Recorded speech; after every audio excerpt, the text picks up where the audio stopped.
CEO openly admitted that his company has been using inflation as an excuse to increase their profits.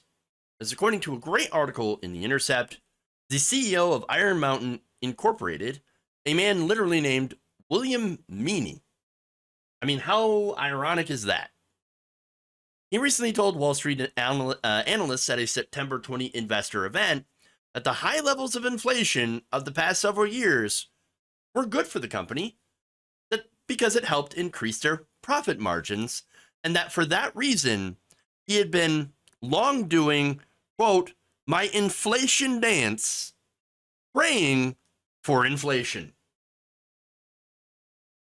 Now, they write, and this is Ken Klippenstein writing, this comment is an unusually candid admission of a dirty secret in the business world.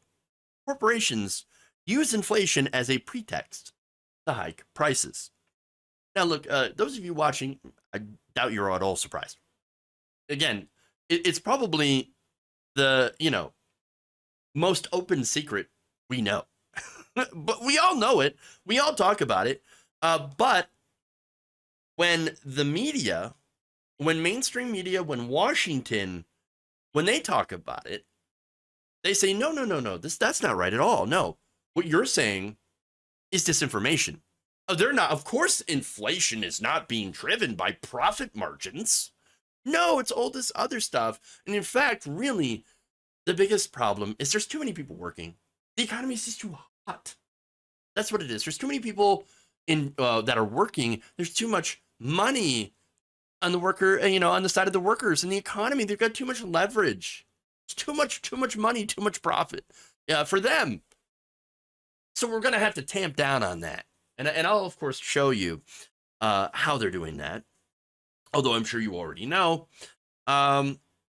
Look, mainstream media, why they call it disinformation is because mainstream media is a corporation, and they defend corporations at all costs. That's the whole point of the media at this point.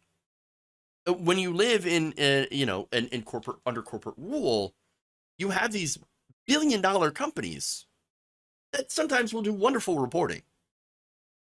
But then they'll also tell you, oh, the reason that inflation is so high is because it's your fault. You got a $1,400 stimulus check.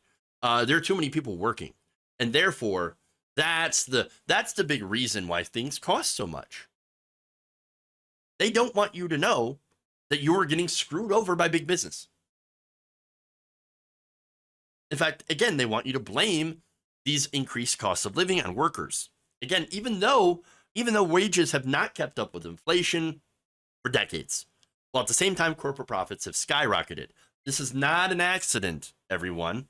And while, yes, you do have increased costs and supply chain issues, those are real and definitely have an impact on prices. But the fact that companies have continued to boast record profits, which are now at their highest level since 1950, means that they have not only absorbed those costs, but have continued to hike the prices on you, the consumer. In fact, Robert Reich, former labor secretary under Bill Clinton, who was actually pretty good on these issues for the most part, said corporations are using those increasing costs of materials, components, and labor as excuses to increase their prices even higher, resulting in bigger profit. And the other thing, of course, is that, again, even though we all pretty much have known this for some time, the brazenness of which they are now admitting it is incredibly astounding. In fact, on a 2018 earnings call, the same guy, William Meaney, did a racist caricature of Native American culture, telling participants that it's kind of like a rain dance, but it's a inflation dance. I pray for inflation every day I come to work because our top line is really driven by inflation. Every point of inflation expands our margins. It's not the only one there. Iron Mountain's CFO Barry A. Heitinen also said in the earnings call this past April that, quote, we do have very strong pricing power. And for the company, inflation is actually a net positive. Later on, they both did realize that it kind of looked kind of bad, with Meaney quipping, quote, I wish I didn't do such a good dance. But that's more on a personal basis than on a business model. Oh, does it look bad for you? Admitting that you're basically price gouging people? Now, Heitinen told earnings call participants that, quote, we feel for folks regarding inflation, but we have a high gross margin business. So it naturally expands the margins of the business. Oh man, we feel bad for you and all, but oh man, can't really do anything. But see, at least I have something that's going to make us feel better. You know what that is?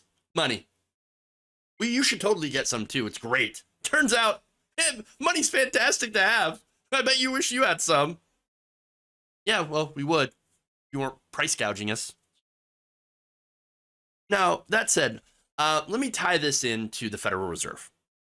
So now the Federal Reserve has been hiking interest rates. Now, they just made a recent hike of like, what, 0.25%, quarter of a percentage point. And this follows other rate hikes. Now, the reason that they say they're doing that is, well, we up these interest rates, and that's going to bring down inflation. Is it though? Is it? Now, Jerome Powell, who was the chair of the Federal Reserve, said back in May that his goal was to get wages down and then get inflation down. So again, he admits it right there. My goal is to get wages down. They want people making less, and they want less people working. You know what that means? That means more poverty. More poverty in a time that we already have an incredibly shredded safety net. So, that also translates into, and this is more key, it translates into less leverage for workers to, be choosy about what jobs that they take. It also has, it makes it so that workers can exert less pressure on employers to pay competitive wages and to offer benefits. It also weakens the nascent labor movement, which has been trying to flex its muscle in places like Starbucks and Amazon. There's been a lot of labor victories as of late, and unionization efforts. But they're saying, no. We're going to reduce the inflationary pressures.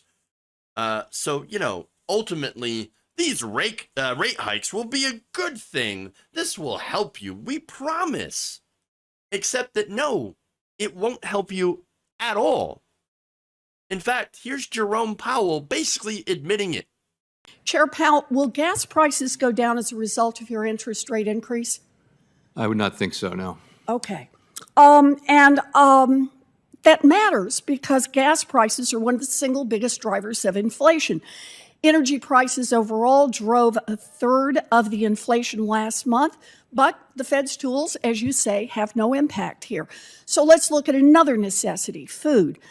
Price of groceries is up nearly 12% this year. Americans feel the pinch. No matter how much groceries cost, people still got to eat. Chair Powell, will the Fed's interest rate increases bring food prices down for families? I wouldn't say so, no. Okay. So it's not going to bring down the price of gas. It's not going to bring down the price of food, but it will bring down wages and will make more people unemployed. Now, wait a minute. I thought that right wingers, the government, was like, we need to get more people back to work. We need to get more people back to work. Oh, now they're saying there's too many people at work. Too many people that are working. Too many people. Wages are too high. Wages are too high. And this is while companies are bragging about making record profits in their earnings calls. Now, remember, after-tax corporate profits are actually their highest rate in 72 years. That's after taxes, meaning, of course, that corporations are not paying high enough taxes as well. And this is all while the Federal Reserve is actually projecting a nearly 1% increase in unemployment next year, following these aggressive interest rate hikes, and promises even more pain to come. You all understand here? This is how the system is rigged. This is how the system is rigged against labor. This is how the system is rigged against workers. This is how they crush you. This is how they get you to accept lower wages and worse working conditions. And the system is set up in such a way to allow this to happen. We have a campaign finance system where you have unlimited money in politics. These companies, they can do this because they buy our politicians. They own our Congress. They own our political system. And they make the rules. And then you combine that with, of course, unlimited corporate greed, where these companies, again, their entire point of existence is to extract as much profit for their shareholders as public companies as they can. And that's exactly what they're going to do. Because if they don't, if the CEO is not like this, is not like a William Meany, then they're going to get fired and replaced. Because again, the whole point of corporations is to maximize profit.